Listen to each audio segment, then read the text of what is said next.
S. Starting நீங்க 90ஸ் கிட்டா இருந்தாலும் சரி, இப்போ 2K கிட்டா இருந்தாலும் சரி, எல்லாருக்குமே இந்த கேரக்டர் அப்படின்றது ரொம்ப பிடிக்கும். இப்போ வந்து செம்ம ட்ரெண்டிங்கா போய்கிட்டு இருக்க இந்த கேரக்டர் தான் இப்ப பார்க்க போறோம். அதுதான் எஸ். ஸ்பைடர்மேன். ஸ்பைடர்மேன்ல இப்போ எக்கச்சக்கமான வெரைட்டிஸ் கொண்டு வந்திருக்கோம். அதில இப்போ ஃபர்ஸ்ட்டு பார்க்க போறது அப்படி எனக்கு புடிச்ச ஒரு ஸ்பைடர்மேன் கேரக்டர்ஸ் தான் இப்போ பார்க்க போறோம்.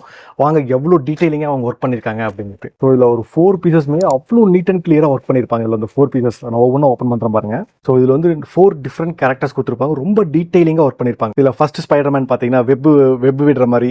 அடுத்த ஸ்பைடர்மேன் வந்து ஸ்பைடர்மேன் நியூஸ பத்தி ஸ்பைடர்மேனே படிக்கிற மாரி. நெக்ஸ்ட் செல்ஃபி எடுக்கிற மாரி. அடுத்தது ரொம்ப பசியா இருப்பார் போல இருக்கு இவரு. சாப்பிட்டுட்டு இருக்காருங்க. சாப்பிட்டுட்டு அதுக்கப்புறம் இந்த ஃபர்ஸ்ட் இதுக்கு வந்துருவாரு. ஸோ இந்த ப்ராடக்ட் நீங்கள் கையில் எடுக்கும்போது தெரிஞ்சிடும் உங்களுக்கு இவ்வளோ டீட்டெயிலிங்காக ஒர்க் பண்ணியிருக்காங்க அப்படின்றது. இது வந்து காரில் வச்சுக்கலாம், இல்லை அப்படின்னா உங்களுடைய ஒர்க் ஸ்பேஸில் வச்சுக்கலாம், இல்லை உங்கள் பசங்க யாராவது ஸ்பைடர்மேன் ஃபேனா, இல்லை நீங்களே ஸ்பைடர்மேன் ஃபேனா, நீங்கள் உங்களுக்கு பிடிச்ச ஸ்பேஸில் இந்த ஸ்பைடர்மேனை நீங்கள் வச்சு நீங்கள் வந்து அப்பப்போ இந்த பார்க்குறப்போ நமக்கு ஒரு பூஸ்ட் கிடைக்கும் பார்த்தீங்களா, செம்மையாக இருக்குங்க அது. ஸோ இந்த வைபை வந்து நீங்களும் என்ஜாய் பண்ணுங்கள் இந்த ப்ராடக்ட்ஸோட. ஸோ இந்த ப்ராடக்ட் நீங்கள் ஆர்டர் பண்ணுமா, கீழே டிஸ்கிரிப்ஷனில் வந்து வெப்சைட் லிங்க் தரேன், செக் பண்ணி பாருங்கள். தேங்க்யூ.